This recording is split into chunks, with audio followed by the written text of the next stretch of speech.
for the army, as it meant they could recruit from all over, but everybody could understand the orders.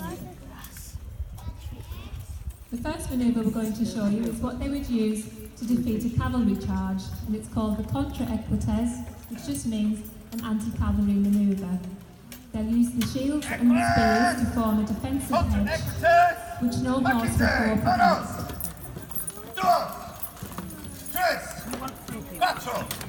So if you can imagine thousands of soldiers in a row doing this, with archers ranked behind firing arrows, it would be extremely effective against cavalry.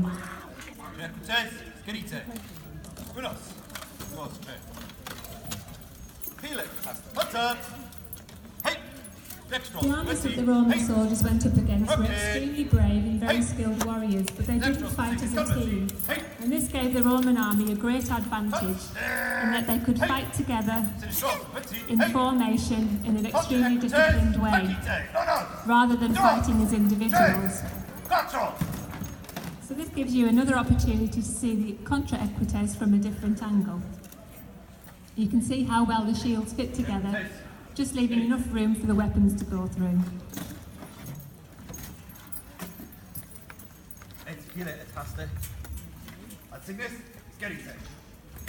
Roman soldiers joined the army and served for 25 years. And we do know that a large number of soldiers actually survived their 25 years and were granted pensions and parcels of land as part of their retirement. And this helped to keep control in the wilder edges of the empire, as you had retired legionaries there acting as unofficial peacekeepers.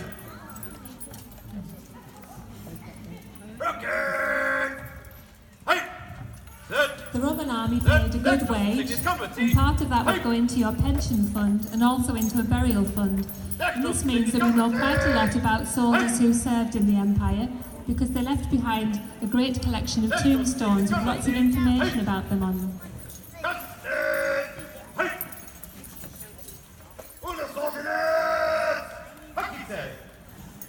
So this next manoeuvre shows how they can form a shield wall and use the swords to advance on the enemy.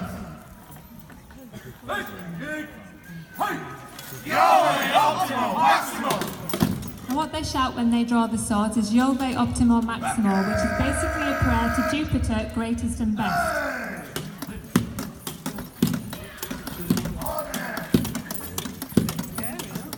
So again, you can see how the shield forms a very strong wall, which will be very hard to break through.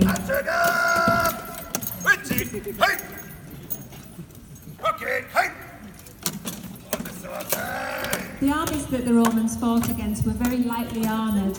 They often fought in bare feet, sometimes they fought naked. Chainmail would be a very rare commodity. So although they were very skilled fighters, very brave, they simply didn't have the supplies that the Roman army did. Now this is the wedge formation, an arrowhead formation called the cuneum. This is used to break apart a charge, led from the front by the centurion, and this is still used in armies today and also by riot police.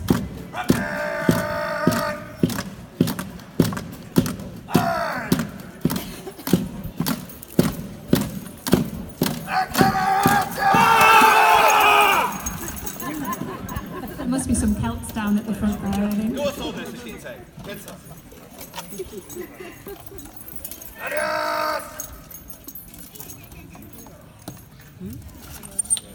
During their time in the army, soldiers would train twice a day, every day, when they weren't on active duty.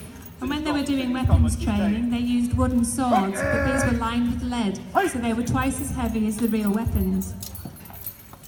When out on campaign, they would march up to 20 miles a day, carrying a full pack, which is just as heavy, if not heavier, than the modern equivalent. And at the end of this forced march, they would often be expected to either fight a battle or build a camp.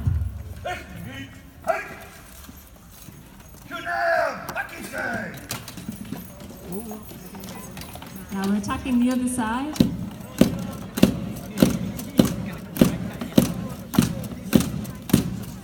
Now the use of the sword on the shield is simply to intimidate the enemy.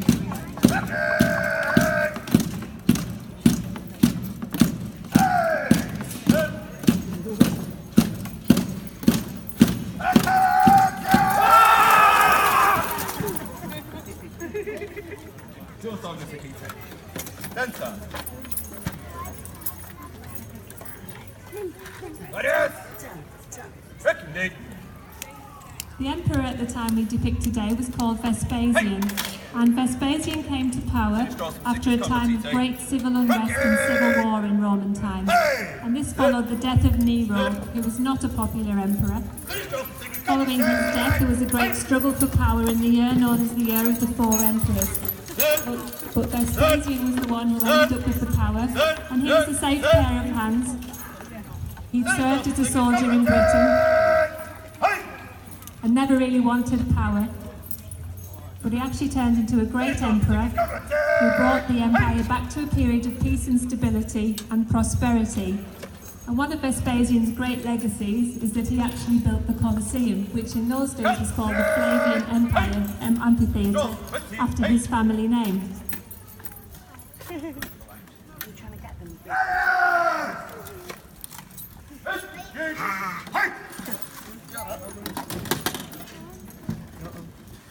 So we're now going to demonstrate how ranks of soldiers were interchanged so that the soldiers at the front could retreat and have a rest, and the fresher soldiers at the back could take their part in the front line.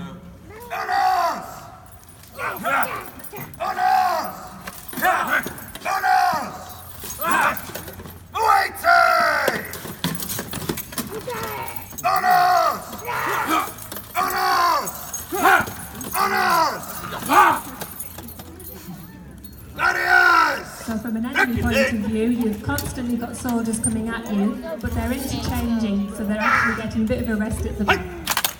As well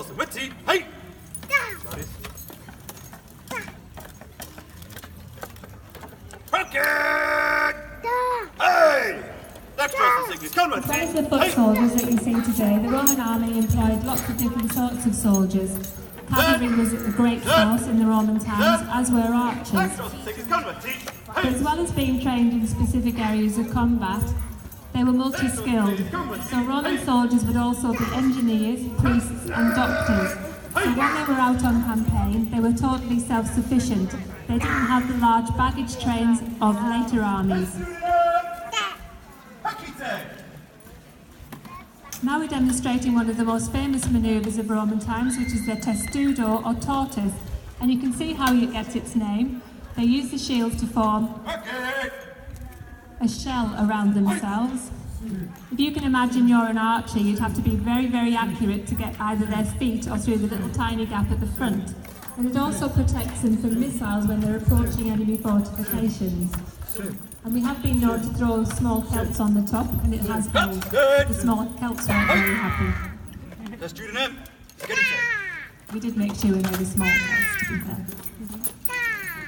Sinistros signus combatite. Rocket! Hey!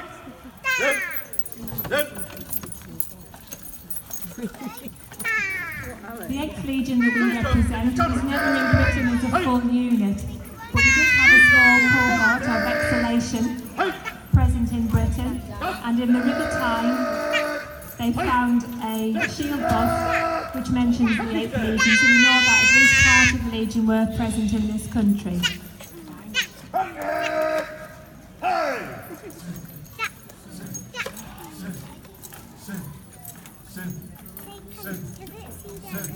You can see them, like, and as you can see on the standard, it has the letters MGV, and what this means is Mutina Galensis Victrix. This is a battle honour that the 8th won in a place which is now called Modena in modern day. Sinistros up! Hey! Et fila taste, at signis gerite. And the centurion is going to get the men to get their spears. Then he's going to reform the troops for a salute to Vespasian, our emperor, and to you, the crowd.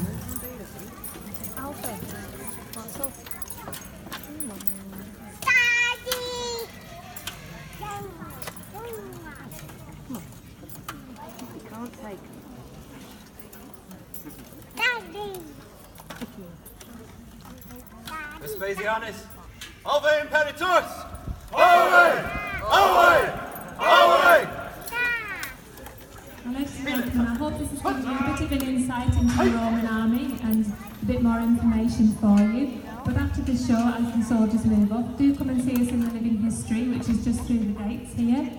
Have your name written in Roman script, get a Roman coin, have a go at some archery, and just feel free to have a chat to the soldiers and the ladies and ask any questions that you're interested in knowing about. You can try on a helmet and feel the weight of the shield, and we're more than happy to welcome you with any questions. But in the meantime, thank you very much for watching the show, and I hope you've enjoyed it. Thanks again.